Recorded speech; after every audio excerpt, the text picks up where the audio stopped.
지난 시간에 간도를 봤습니다. 간도. 여러분 교재로 36쪽 봐보세요. 간도 문제의 배경, 간도 문제의 전개 과정, 그죠? 그리고 간도 협약. 이 내용들을 이제 여러분 혼자 읽어낼 수 있을 거야. 그죠? 선생님 수업이란 그런 내용이에요. 여러분들이 혼자서 책을 볼 수 있게 강의는 거들어주는 거지. 공부는 여러분이 하는 겁니다. 그래서 여러분들이 혼자 읽어낼 수 있어요. 강의를 듣기 전에는 뭔 소리인지 잘 몰라요. 따분하고 이해가 잘 안 가는데 지금은 여러분들이 보면은 아 이게 그 내용이구나. 이게 말로 표현할 때 이렇게 표현되구나라고 이해할 수 있어. 알겠어요?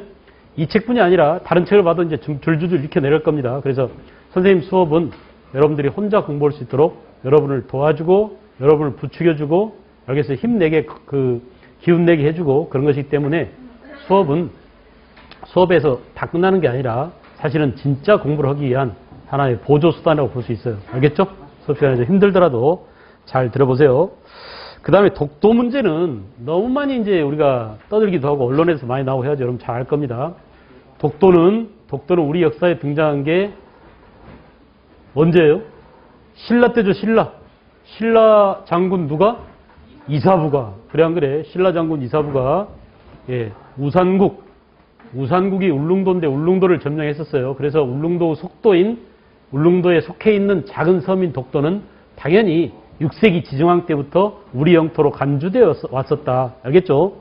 지금 이제 일본 놈들이 드디어 올해는 지네 책에다가 독도가 자기네 땅이다라고 이렇게 주장할 뿐만 아니라 선생님들의 교사용 지도서에까지 그렇게 지도하라고 다 집어넣을 모양이에요. 그래서 완전히 강화된 내용을 지금 보여주고 있어요. 알겠어요? 다케시마를 죽도를 일본 영토라고 확정적으로 일본이 밀어붙이거든. 일본에 지금 또라이 수상한 놈이 지금 등장한 거야. 누구야? 아베 누구지? 아베 누구? 신지? 하여간 하여간 또라이야 이놈이. 그래가지고 반성하고 사죄하고 그 당시 이제 우리 조선만 일본이 침략한 게 아니라 중국도 쳐들어가고 동남아시아 쳐들어가고 정말 나쁜 짓을 많이 했어요. 그 나쁜 짓을 많이 한 것에 대한 철저한 자기 반성과 세계 시민에 대한 사죄를 해야 될 텐데 독일은 사죄를 했습니다. 독일은 사죄하고 지금도 독일은 나치에 대한 말을 꺼낼 수도 없어요. 아주 독일 전 사회 사람들이 완전히 그냥 인간 취급도 하지 않고 이렇게 죄를 물었어. 그러니까 그런 독일에 비해서 일본은 반성을 전혀 하지 않은 그런 민족이에요. 그런 나라고. 그런 놈들이 우리 옆에 있어가지고 괜히 우리가 심정적으로도 괴롭고 불편한데 우리도 역시 따라서 우리를 잘 정리하고 일본 사람들이 대항할 수 있는 일본 놈들의 논리에 맞설 수 있는 그런 내용들을 여러분들이 알고 있어야 할 겁니다. 독도는 울릉도와 함께 삼국시대 이래로 우리 영토로 되어 있습니다. 삼국시대 동그라미하고 6세기 누구라고 구체적으로 써놔야 돼? 지증왕이라고. 알겠어요? 6세기 지증왕 때 이미 우리 영토로 편입된 상태다. 그러다가 19세기 대한제국 때는 울릉도를 군으로 승격시켜서 독도를 관할하게 하면서 우리 영토임을 확정했다. 여러 가지 자료들이 많습니다. 17세기, 18세기 우리 독도에 관련된 그런 지도들이 많이 발견되고 있는데 전부 다 거기에 뭐라고 돼 있어요? 우리 영토로 돼 있는 지도들이 많아요. 그래서 우리가 실증적으로 또는 국제법상으로 따져도 우리 영토가 될 확률이 높습니다. 그리고 미국 의회나 이런 데서도 독도를 우리 영토로 간주하고 동해를 이스트 시로 이렇게 표시하려는 그런 노력이 지금 진행 중이죠. 그래서 굉장히 우호적인 분위기예요. 독도 문제 전개 과정 보세요. 일본은 언제부터 일본이 독도를 지네 땅이라고 오겠냐면 러일 전쟁을 전후했습니다. 러일 전쟁 당시에 일본은 러시아와 싸우기 위해서 우리나라의 군사기지를 둘 필요가 있었죠. 이때 이제 독도를 다케시마 죽도라고 해서 지네 나라 영토로 편입했다 이거야.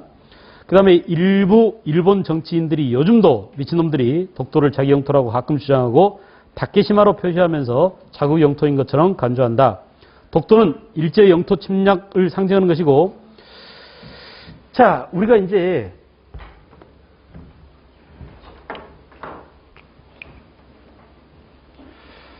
독도와 관련해서 알아둘 사람이 있습니다.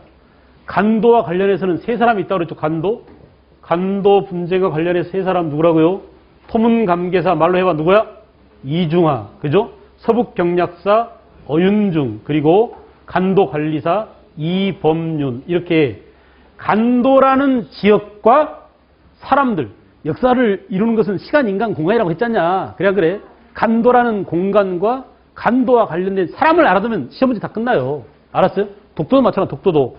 독도와 관련된 사람 누구야? 지중왕이라든지, 알겠죠? 또 독도의 다른 이름 뭐야? 우상국, 울릉도, 우상국이죠? 우상국은 울릉도였죠? 그 울릉도 속도인 독도. 이렇게 지정학적인 공간의 이름에 대해서 알아두시고, 그 다음에 독도와 관련된 사람이 바로 이 사람입니다. 누구예요? 안용복이야. 이걸 알아둘 것. 알겠죠? 안용복. 이 안용복은 숙종 때 이 울릉도 사는 사람이 아니에요. 동네에 사는, 부산 동네에 사는 동네 어부입니다. 동네에서 고기잡이 하는 어부야. 근데 이 사람이 왜 독도랑 관련을 맺었을까요? 아니, 동네에서 고기잡이 하고 있는데 일본 놈 배들이 왔다 갔다 하는 거 이렇게 보니까 우리나라에서 고기를 잔뜩 잡아가는 거예요. 화가 나요, 안 나요? 화가 나야 됩니다. 남의 도적놈이 내 집에 들어와서 도적질 해가는데 화가 안 나면 이 집 주인이 아니죠. 그래, 안 그래? 영토란 이런 거예요. 내가 이 나라의 주인이라면 우리나라 땅에 나쁜 놈들이 와가지고 우리나라 재산을 강탈해가면 화가 나는 게 당연한 거야. 알겠어? 근데 이 안용복이는 가만 보니까 이놈들이 그냥 가는 게 아니에요. 고기만 잡아가는 게 아니라 울릉도가 엄청나게 많은 나무가 있습니다. 울릉도에. 그 울창한 나무를 가져가겠다고 아까 아간파천 이후에 러시아 놈들이 열강의 이권 침탈에서도 울릉도 산림 채불권을 요구했어요. 그 정도로 산림이 우를창창했었는데 그 울릉도에서 마구 나무를 베어가고 울릉도 연근해에 와서 독도 근해까지 와가지고 마구 고기를 막 잡아가는 걸 보고 쫓아갔습니다. 어떻게 쫓아갔어? 일본까지 쫓아갔어요. 그래가지고 일본에 쫓아가서 거짓말 친 거야. 나는 동네의 관원이다. 조선의 관원이라고. 나는 조선의 국모다. 이거 아니라 나는 조선의 관원이다. 이렇게 하면서 거짓말 쳤어. 그래가지고 너네 나라 놈들이 우리나라에서 고기도 잡아가고 마구 나무를 베어가는데 우리는 이걸 좌시할 수 없다. 앉아서 두고 볼 수 없다. 그러니 당장 각서를 써라 해가지고 일본 국왕한테 가서 각서를 받아왔어. 각서를 받아오다가 대마도 도주한테 걸려가지고 각서를 뺏겨버렸어요. 그럼 나중에 무슨 일을 당했느냐. 다시 우리 부산 동네에 왔죠. 동네에 와가지고는 너 이 새끼 왜 관원도 아닌 놈이 거짓말로 관원을 사칭하고 국제 분쟁을 야기시켜 라고 하면서 이 안용보이가 오히려 민간 외교를 한 셈이잖아요. 우리나라 영토임을 주장하고 다시는 일본 놈들이 우리나라 독도에 쳐들어오지 않겠다고 각서까지 받아왔었는데 그 안용보기를 오히려 벌을 주려고 그랬어요. 사형까지 당할 뻔했습니다. 근데 사람들이 막 겨우겨우 탄원서 올려가지고 구제를 해놨어요. 근데 그 몇 년 뒤에 또 일본 놈들 영을 보고 또 쫓아갔어. 그래서 일본에 가서 또 이번에는 이제 일본의 관백을 만나가지고 각서를 받아와서 이렇게 그 당시에 18세기에 이미 독도가 우리 땅임을 일본에 대해서 강력히 주장한 사람 누구라고요? 안용복이요. 알겠어요? 그러니 안용복이라는 이름을 절대 잊지 말 것. 알겠죠? 그리고 간도와 관련해서는 이중화, 어윤중, 이범윤 이 사람들을 잊지 않는 게 중요합니다. 나머지는 뭐 별로 어려운 내용이 아니에요. 너무나 쉬운 내용이니까. 그 다음 페이지 가보세요. 간도협약. 아까 1909년에 맺어진 간도협약 나와 있죠? 간도협약은 누구랑 누구 사이에 맺어진 조약이라고? 청과 일본이야. 우리를 배제시켰어요. 왜 간도협약 때 우리나라가 배제됐느냐라면 무슨 조약 때문에?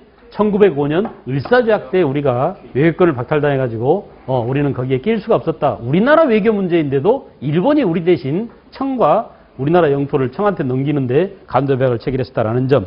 그 밑에 표가 나와 있죠. 그 위정척사운동, 동학농민운동, 갑신정변, 갑오개혁, 독립협회. 특히 갑신정변, 갑오개혁, 독립협회 또 동학농민운동 개혁 내용을 비교하는 게 되게 중요합니다. 근데 선생님이 아까 다 정리해 줬어요. 여기서 기억나죠? 빨간색으로 이렇게 표시해 준 거. 그 내용들을 중점으로 해서 알아보시고. 그 다음에 38쪽 넘어가 보세요. 자주적 근대혁과 수립운동에서 우리는 크게 두 가지 흐름이 있다는 걸 봤어요. 지금 앞에 표하고도 연결되는데 이것도 선생님이 지난 시간에 한번 적어줬습니다. 개화를 하는 개화 흐름과 기억나냐? 또 하나는 뭐야? 반개화. 우리 것을 지키려고 하는 위정척사운동 이 두 가지 흐름이 있었다. 되게 중요합니다.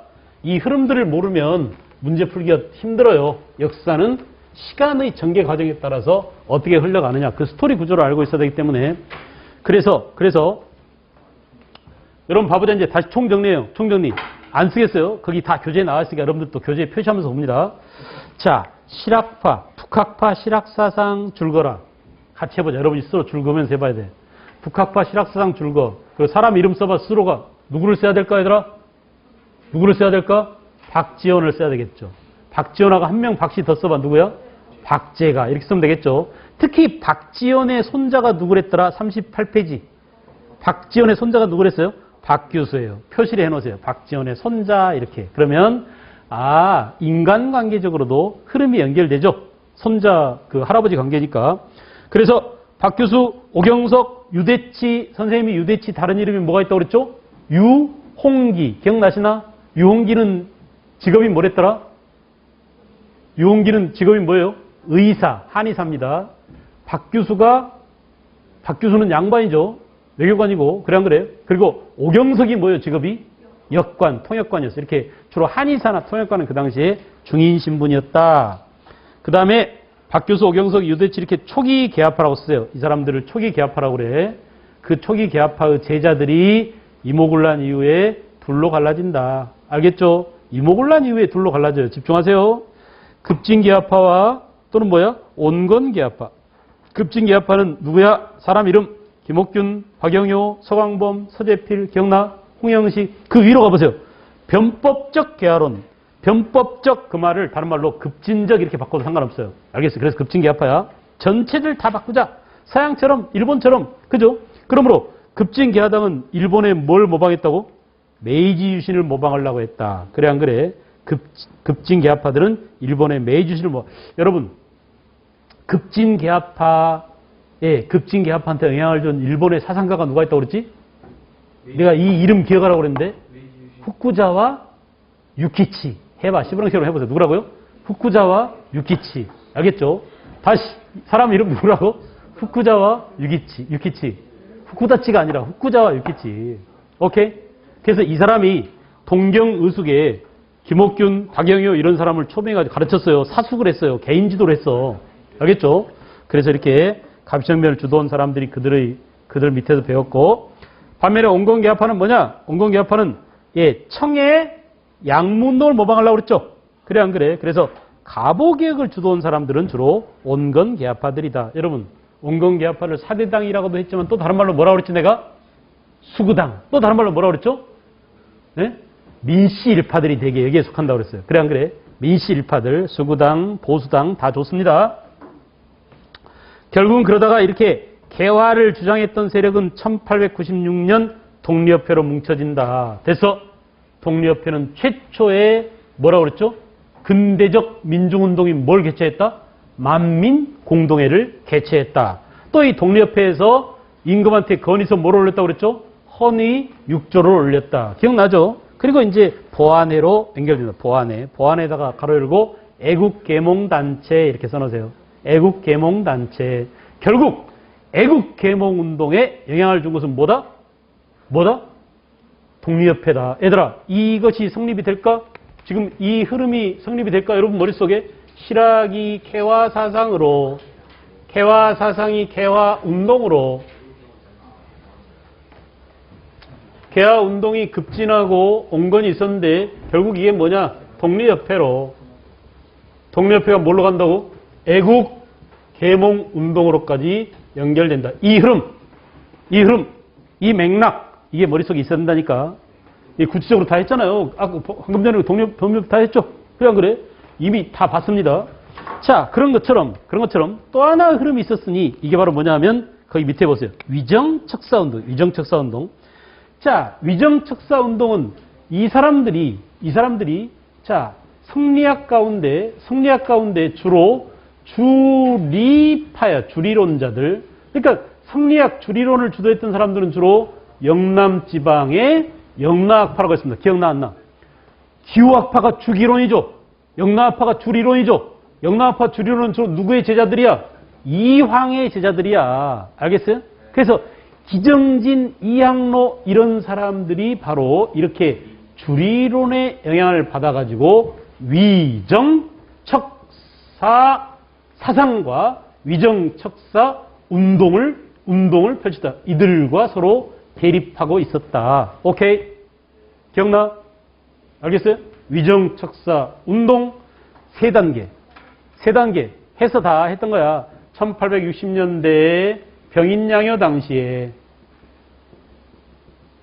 누구라고 그랬죠 이때? 기정진, 이항로. 그죠? 그리고 1870년대 위정척사 운동의 대표적인 사람 누구야? 1870년대 이거 하나밖에 없다고 그랬잖아. 개항 반대 상소를 올린 누구라고? 도끼를 닦았다는 건 누구예요? 최익현. 오케이?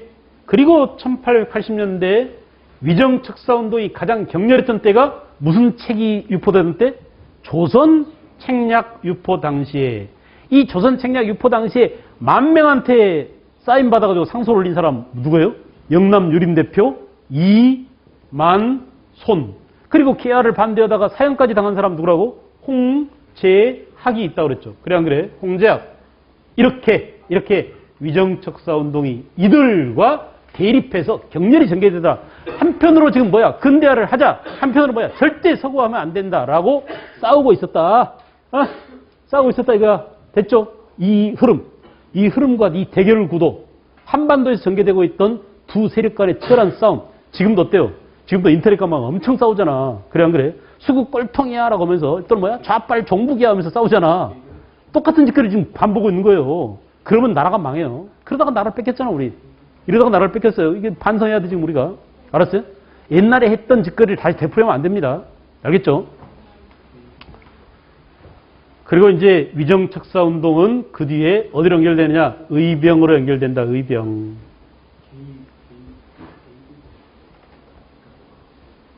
의병으로 연결되더라.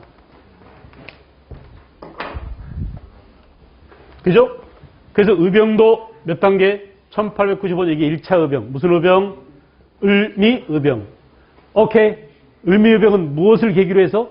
을미사변이 원인이 돼서 을미의병이 일어난다. 을미의병 때의 사람이 누구냐? 을미의병 누구예요? 을미의병 누구예요?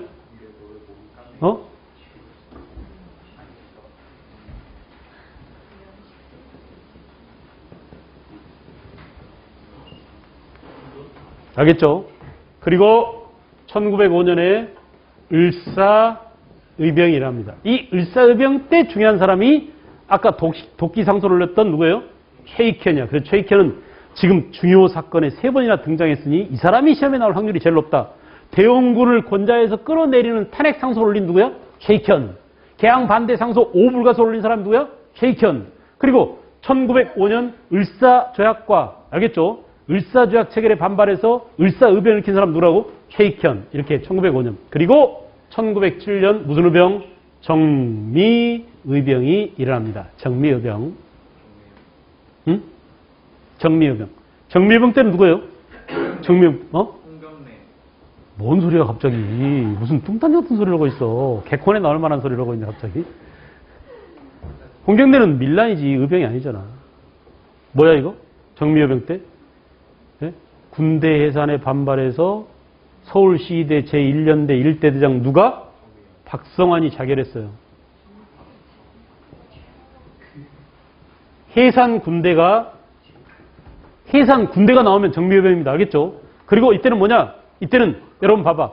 광무개혁 때 전국을 23부에서 13도로 바꿨어. 그래서 이때 전국의 의병 연합이 만들어. 의병 연합이. 전국 의병 연합을 13도 창의군이라고 그래. 말로 해보자. 뭐라고? 13도. 그러니까 13도 의병이 나오면 정미의병 때야. 이 정미의병은 13도 의병 연합 총대장이 누구냐면 총대장이 내가 이렇게 사람 이름을 괜히 해주는 게 아니에요. 엄청나게 많은 역사적 인물들이 있지만 시험에 나올 사람들은 정해졌기 때문에 이 인물이 나오면 무슨 의병이야? 정미의병이니까 이인영. 그리고 또 한 사람이 있습니다. 허위라는 사람. 군사장의 허위. 알겠죠? 그래서 이 13도의 창의군과 함께 정미의병을 알아둘 거. 이렇게 의병은 3단계로 나뉜다. 다시 해보자. 을미의병, 을사의병, 또 뭐? 정미의병. 알겠어요? 을미의병, 을사의병, 정미의병. 이렇게 의병은 3단계로 나옵니다. 위정척사 운동이 의병으로 연결되더라. 알겠어요? 이때는 뭐냐? 무기를 들지 않았어요. 서양과 손잡지 맙시다라고 주장만 있었잖아. 그래 안 그래? 이 주장을 하던 사람들이 드디어 무기를 들고 직접 맞서 싸운 게 바로 뭐야? 의병이야. 알겠죠? 개화에 반대하고 근대화에 반대하고 서양 제국주의 침략 세력에 맞서서 싸운 이들 흐름이 있었다. 여러분, 그러므로 이것과 이것은 알겠어요? 애국 계몽운동과 의병활동은 서로 다른 대립적인 모습을 보이고 있었습니다. 알겠죠? 언제부터냐? 1905년부터 1910년 사이에 아까 내가 제일 처음 첫 시간에 들어가면서 설명했는데 국권이 강탈돼 가던 과정에서 우리 민족이 일본에 대해서 저항을 하는 항일 운동의 방식이 하나는 뭐야? 온건한 애국 계몽 운동이 있었고 강력한 뭐가 있었다? 강력한 의병 전쟁이 있었다. 두 가지. 알겠어요? 야, 이렇게 하면 안 되라고 서로가 비난했습니다. 너네처럼 싸우면 안 돼, 새끼들아. 계란으로 파헤치기 다 죽으려고 환장했으면서 얘들을 까요. 근데 얘들은 뭐라 그래? 야, 이 새끼들아, 우리 집에 좀 강도가 들어왔는데 강도를 내쫓기 위해서 아령 갖고 운동하고 있단 말이야. 언제 힘길러서 강도를 내쫓냐. 강도가 들어왔으면 죽더라도 싸워야지. 이게 이쪽이고. 여러분 같으면 어디에 속할 겁니까? 여러분이 역사적으로 이 시대를 살았다면 둘 중에 하나를 택해야 돼요. 아니면 눈치 보고 있거나 중간에서. 거의 대부분 사람들은 눈치 보고 있었겠죠. 됐어요? 이 흐름이 지금 어디에 나와 있어? 38쪽에 쫙 나와 있어요. 그래서 38쪽 맨 오른쪽 봐봐. 38쪽 오른쪽 보세요. 애국계몽운동과 그 다음에 항일의병운동이 일어나고 있었다. 됐어요? 애국계몽운동 중요 표시합니다. 이제 단체가 나와. 시험에 나온 건 단체야. 이름만 봐도 보안회, 헌정연구회, 대한자강회, 대한협회, 신민회. 외워야 돼. 무조건 외워야 됩니다. 다시 하겠어요? 애국계몽운동 단체가 있다, 얘들아. 맨 처음에 뭐라고? 보안회. 또 뭐가 있어요? 헌정연구회. 그 다음 뭐? 대한자강회, 대한협회. 그리고 신민회가 있다. 이 중에 제일 중요한 거 하나만 골라봐라 그러면 신민회죠. 당연히 시험에 잘 나오는 신민회입니다. 알겠어요? 신민회. 자, 신민회 동그라미 하고 비밀 결사라고 써요. 지하조직이야. 얘들아, 비밀 지하조직. 신민회 동그라미 하고 뭐라고? 비밀 지하조직입니다. 애국계몽운동 단체 가운데 신민회는 숨어서 했던 비밀 지하조직이야. 찾았어요? 38페이지 맨 오른쪽 끝머리에 신민회 동그라미 하고 비밀 결사라고 써요. 비밀 결사. 우리끼리 쉽게 말하면 뭐야? 지하조직이었다. 지하조직이에요. 알겠죠? 자, 보안회는 아주 중요한 일을 하나를 했어요. 이것도 그냥 단골로 잘 나옵니다. 예, 황무지 개간 저지 투쟁을 했어요. 쓰세요. 보안회 밑에다가 황무지 개간 저지 투쟁. 헌정연구회는 독립협회의 후신이야. 독립협회 개성 이렇게 써요. 헌정연구회는 독립협회를 개성한 단체. 그 다음에 대한자강회는 헌정연구회를 개성한 단체. 그러니 시험에 나오겠냐 안 나오겠냐? 전부 다 독립협회를 이어받은 애국계몽단체란 말이야. 다시 합니다. 독립협회 뒤를 이어서 보안회. 보안회 다음에 헌정연구회, 대한자강회. 이 두 개는 독립협회의 후신이다 이거야. 됐죠? 그리고 대한협회는 친일단체로 변질됐어요. 나중에 친일파로 변질되더라. 친일파로. 항일의병은 자 갑니다. 을미의병 뒤를 이어서 을사의병. 여러분 봐봐. 을사의병 때 지금 또 하나 중요한 사람인데 여기에 평민 출신 의병장 누가 등장한다고? 신돌서이가 등장하더라. 이 사람은 평민이기 때문에 유명하죠. 평민 때문에 유명하죠. 왜 유명할까요?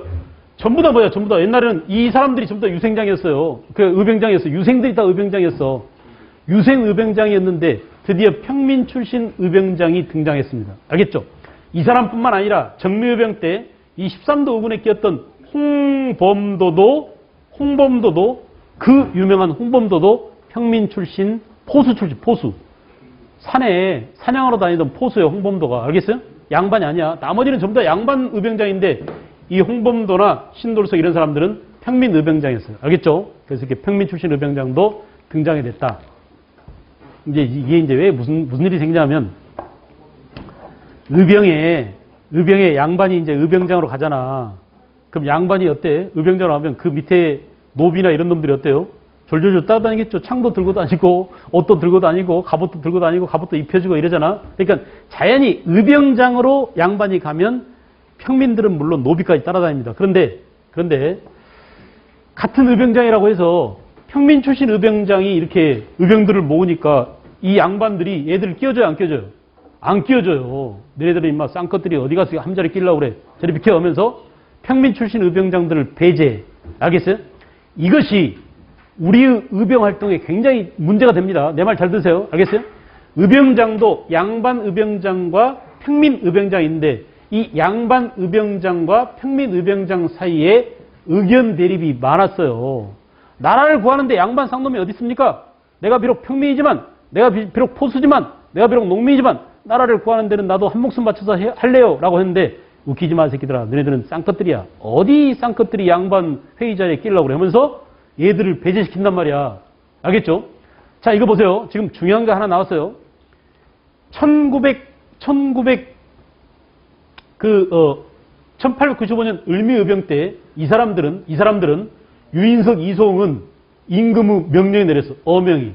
어명이었습니다. 막 의병 전쟁하고 있는데 임금한테 명령이 내렸어. 야, 너희들 왜 이렇게 소란을 떨고 그러냐? 나는 지금 마누라 잊어먹고 임금 입장이야. 고종 임금이죠. 나는 지금 마누라 잃어먹고 정신이 산란스러워 죽겠는데 너네까지 지방에서 떠들면 내가 얼마나 혼란스럽냐? 당장 해산해라 라고 의병 뭘 내렸어? 해산 명령을 내렸어. 그런데 임금의 어명이 떨어지니까 임금의 신하임을 자처하는 유생들은 해산해야 돼? 안 해산해야 돼? 바로 해산합니다. 만약에 임금이 해산하라고 명령했는데 해산하지 않으면 이때부터는 뭐가 되는 거야? 역도가 되는 거야. 반역자가 되는 거야. 알겠죠? 그래서 이게 유생의병장은 뭐예요? 한계예요. 한계. 알겠죠? 나라를 구하겠다는 사람들이 임금의 명령 한 방에 그냥 바로 해산해버렸어. 근데 왜? 임금과 신하의 그 주종관계 때문에 어명을 어기면 나는 역도가 돼. 나는 모반자가 돼. 그 반역자가 돼. 이런 임금과 신하와 그런 관계 때문에 결국은 한계에 놓여있다. 또 하나는 뭐냐? 또 하나는 이인영이가 총대장이었어요. 그래서 13도 창의군을 물고 전국에 있는 의병들 다 모아서 10,000명을 끌고 이제 그 양평에서 모여가지고 서울 동대문까지 진격해 갑니다. 동대문을 가고 있는데 동대문 밖 30리 이전까지 저기 동대문 보여. 30리니까 4km가 10리잖아요. 30이면 12km죠. 다 보여요. 저렇게 동대문이. 근데 가자 막 하고 있는데 집에서 연락이 왔어. 야, 네 아버지 돌아가셨대. 그래서 이인영이가 지 아버지 돌아가셨다는 연락을 받고 의병을 끌고 있는 총대장인데 뭐야? 아버지 돌아가셨어? 야 얘들아 나 집에 갔다 올게. 3년상 치르고 올게. 내려가 버려. 알았어? 뭘 치른다고? 신의 아버지 3년상을 치른다고 나라를 구하겠다고 이러신 놈이 내려가 버려요. 그러니까 임금에 대한 충성이나 부모에 대한 효라는 충효의 얽매인 유생의병장들은 뭐가 있었다? 한계가 있었다. 그런데 평민의병장이 등장했다는 것은 뭘 말해요? 그런 것들을 극복할 수 있는. 알겠어요? 유생의병장이 안고 있는 이런 임금에 대한 충성, 부모에 대한 효도에 얽매이는 그런 의병장은 한계를 뛰어넘는 사람 누구다? 예, 강원도 영해에서 동해 쪽에 지금 여기 속초 동해 그 밑에요. 여기서 하려면 누구야? 신돌석. 이름만 봐도 평민이란 거 금방 알 수 있죠? 신돌석이. 그리고 홍범도는 너무나 유명해서 이제 독립운동가로서 그리고 그 홍범도는 그 유명한 뭐예요? 홍경래 아니야. 너 자꾸 홍경래에 너무 집착하지 마. 그렇지. 김자진하고 홍범도가 청산리 대첩에서 또 뭐요? 무슨 대첩? 노량 대첩은 이순신이지 이 사람. 오케이.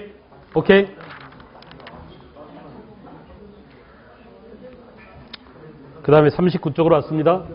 39쪽에 보세요. 항일 의병전쟁의 전개 쫙 나왔습니다. 1904년에 한일 의정서를 체결하고 거기다가 여러분 다시 39페이지 맨 위에 있는 표 있잖아. 거기다가 뭐라고 쓰냐면 국권 강탈 과정 이렇게 써요. 아주 잘 나와 있어요. 국권 강탈 과정. 그죠? 자, 내가 아까 1905년부터 1910년까지 국권 강탈기라고 했어, 지금.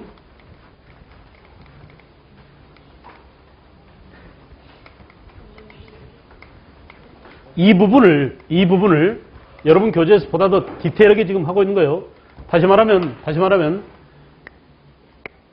1904년부터 1905년까지 러일 전쟁이라고 그랬죠. 러일 전쟁. 그리고 1910년 우리가 완전히 일본한테 국권을 강탈당할 때까지의 과정인데 이 과정에서 러일 전쟁 중에 이미 한일 의정서라는 게 체결돼요. 한일 의정서. 이 한일 의정서는 러시아하고 우리하고 러시아가 일본하고 전쟁이 터지니까 우리 조선 입장은 어때? 이쪽 편을 들기도 애매하고 저쪽 편을 들기도 애매하죠? 그동안 우리 조선은 러시아한테 빌붙어 있었잖아. 근데 지금 일본이 러시아한테 도전장을 내민 거 아니야. 그래서 지금 일본하고 러시아하고 싸우니까 조선은 어떻게 했어요? 우리는 중립이야라고 국의 중립을 선언했어요. 우리는 아무 편도 들지 않을 거라고. 근데 우리가 선언했던 중립을 일본 놈들이 무효화시켜버린 게 한일의정서야. 야, 너네는 무조건 우리 편이야. 일본 편 들어야 돼. 이렇게 하면서 그래서 우리나라 국토를 마음대로 일본의 군사기지로 이용할 수 있도록 의무화시키는 게 바로 뭐예요? 한일의정서. 몇 년? 1904년에. 알겠죠? 그래서 1904년 한일의정서가 체결돼서 우리 국토를 일본 놈들이 마음대로 사용할 수 있게 됐다. 이때 러일전쟁 중에 뭐가 넘어갔다고 일본한테? 독도가 다케시마라는 이름으로 일본한테 군용지로 넘어갔다 이거야. 알겠냐? 한일의정서. 그 다음에 이제 1904년 제1차 한일협약이 체결됩니다. 고문정치 동남이. 1904년에 제1차 한일협약이 체결됐는데 이 디테일한 내용들을 잘 물어요. 이때는 일본이 우리한테 고문을 설치했다. 고문. 무슨 정치? 고문 정치. 그래서 이 고문 이름을 알아요. 두 사람이 아주 유명한 사람입니다. 여러분 다 알아요. 이토요미. 셔터 마우스 제발. 고문. 고문 누구야? 고문 누구야? 또 이러면 통감이지 고문이 아니라. 고문보다 훨씬 높은 사람. 이 사람 누구냐면 외교 고문인 스티븐스예요.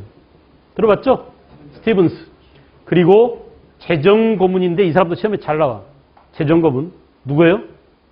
우리나라에서 화폐 정리 사업을 했던 메카다입니다. 메카다.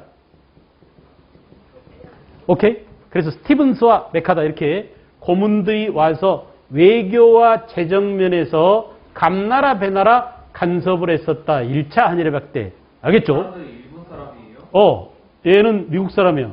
메카다는 일본 놈이고. 알겠어요? 특히 메카다가 우리나라에 와서 화폐를 일본 돈으로 바꿔버렸다. 화폐 무슨 사업? 정리사업. 무지하게 중요합니다. 무지하게 중요해요. 화폐 정리사업을 단행한 1905년에 화폐 정리사업을 단행했던 일본 놈 메카다고. 일본인 메카다. 알겠어요? 고문정치. 그 다음에 이제 1905년 드디어 을사조약이 체결됐고, 여러분, 을사조약이라고 하지 않고 이때 뭐라고 하냐면, 통감이 설치됐어. 통감정치. 이게 이토 히로부미야, 승용아. 이게 이토 히로부미. 알겠어요? 초대 통감에 이토 히로부미가 부임되었고, 이토 히로부미.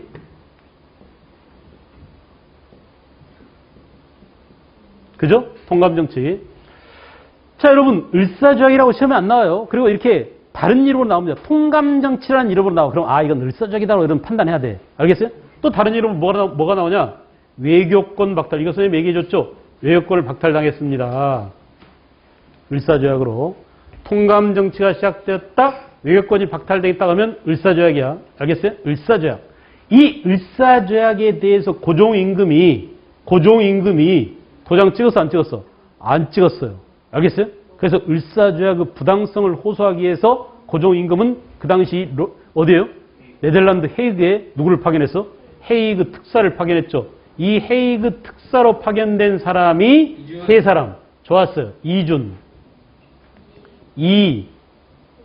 또 누구야? 위종이. 이위종. 그리고 이상설입니다. 자, 아주 중요해요. 그래서 내가 이상설을 강조하려고 메일 위에다 써놨어요. 이상설. 아까 우리가 봤던 애국 계몽운동 가운데 지하조직 뭐가 있다고 그랬죠? 신민회 있죠. 신민회. 이 신민회를 만든 사람이 이상설이에요. 알겠어요? 그리고 이상설은 뭐냐? 이상설은 또 독립협회, 독립운동 기지를 건설하는데 아주 중요한 역할을 했습니다. 그래서 저 블라디보스톡에 대한광복군 정부의 대통령을 했던 사람이에요. 알겠죠? 그래서 시험에 나올까 안 나올까? 아주 중요한 이상설이에요. 알겠어요? 그래서 헤이그 특사를 파견. 헤이그 특사 사건이 걸려서 일본 놈들한테. 그죠? 걸려가지고 말이야. 결국은 고종이 강제로 퇴위를 당합니다.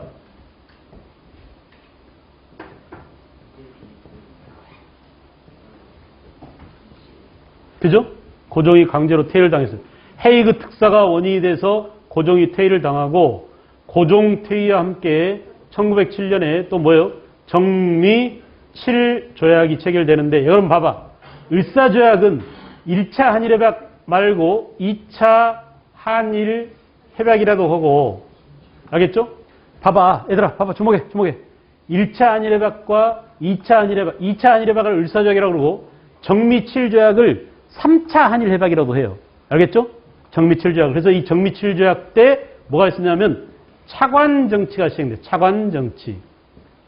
통감은, 일본인 통감이 있는데, 그 밑에 이제 차관을 둬, 차관. 그래서 일본놈 차관을 둬가지고 우리나라에 뭘 장악했어요? 행정권을 박탈해 갔다. 아주 중요하죠? 그러므로 이거 내가 강조했어요. 우리가 제일 먼저 빼앗긴 것은 뭐냐? 외교권을 가장 먼저 빼앗겼고, 외교권을 제일 먼저 빼앗겼고, 그 다음에 행정권을 빼앗긴다. 행정권. 자, 봐봐라. 고종이 강제로 퇴위당했어. 그 다음에 일본 놈들이 차관 정치를 시행해. 여기에 불만을 품고 뭐 했어요? 우리 군인들이 안 되겠다. 우리 고종을 구하자라고 일어났단 말이야. 그러니까 일본 놈들이 강제로 뭐요? 군대를 해산시켰어요. 알겠죠? 그래서 역시 같은 해 1907년에 군대가 강제로 해산을 당하게 됐다. 군대 해산으로 우리는 뭘 박탈? 군사권을 박탈당했다. 군사권 박탈. 그리고 이제 1909년에 기유각서라는 각서를 체결해서 우리는 사법권을 박탈, 감옥사무, 재판사무 이렇게 사법권을 박탈당하고 드디어 1910년 6월 달에 헌병경찰제도가 시행됐죠. 일본 놈들이 드디어 우리나라 2개 사단에 헌병과 경찰력을 파견해서 헌병경찰제도를 도입함으로써 우리는 뭐냐? 경찰권까지 박탈당했다. 경찰권 박탈입니다. 그러면 여러분, 우리가 지금 포괄적으로 1910년까지 우리는 일본한테 야금야금 국권을 강탈당했다고 했는데 그 국권 강탈의 구체적 내용을 보면 뭐라고요? 맨 처음에 뭐? 외교권 박탈이 1번. 두 번째가 뭐야? 행정권 박탈. 세 번째가 뭐? 군사권 박탈. 네 번째가 뭐? 사법권 박탈. 다섯 번째가 뭐? 경찰권 박탈. 그리고 마지막으로 완전히 식민지로 전락하게 됐다. 뭘 알아두는 게 중요해요? 순서를 알아두는 게 중요하다.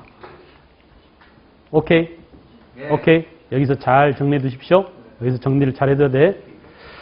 이렇게 러일 전쟁에서 결국은 우리가 국권을 강탈당하는 이 과정이 일본이 러시아한테 이기는 이 과정이 결국 뭐예요? 우리가 일본의 식민지로 빠져드는 과정이야. 근데 그 과정상 어때? 하나씩 권리를 뺏기더라. 외교권, 행정권, 군사권, 사법권, 경찰권 그리고 다 뺏겼다 이거야.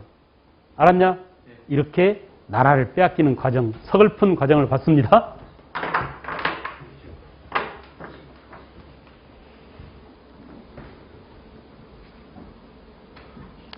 정미칠조약 때 차관정치고 기후약조로 사법권 박탈 그리고 1910년에 경찰권 박탈이죠.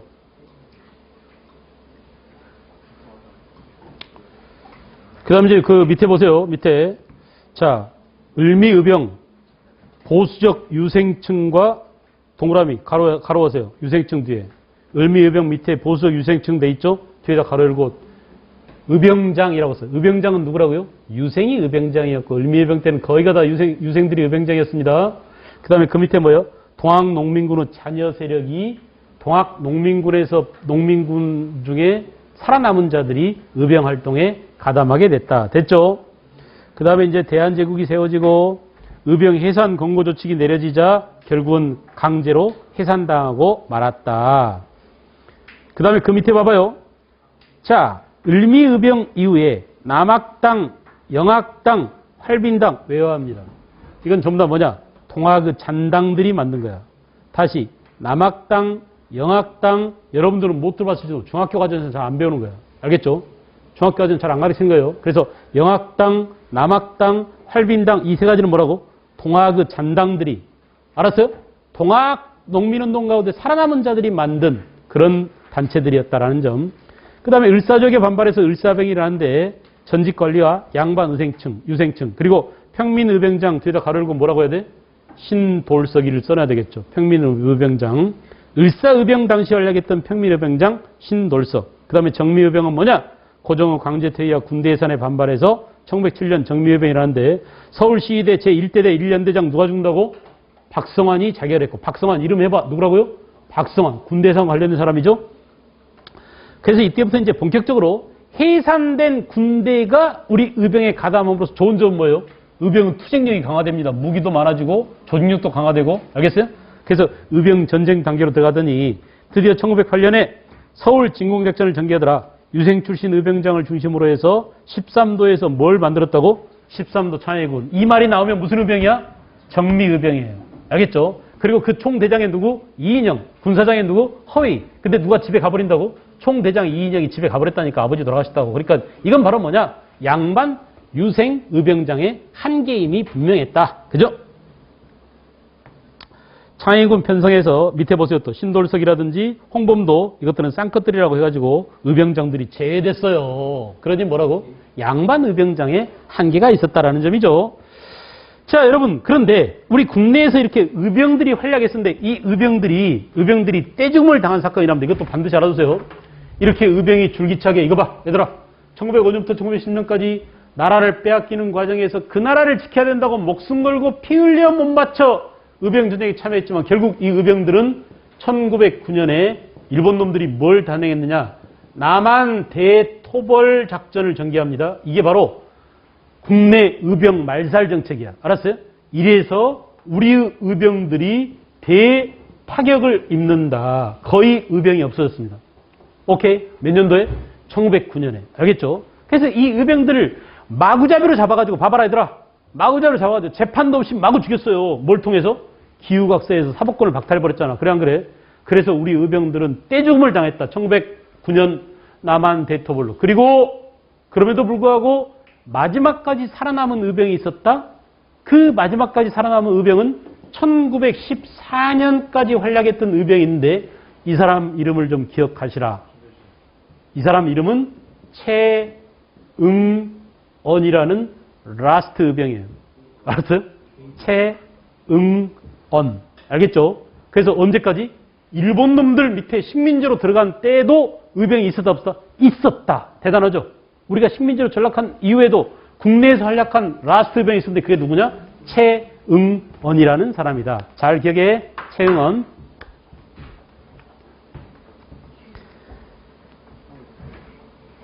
그 다음에 이제 여러분 그것을 보다 더 사료 중심으로, 자료 중심으로 보여준 게 오른쪽 40페이지에 있는 그림들이에요.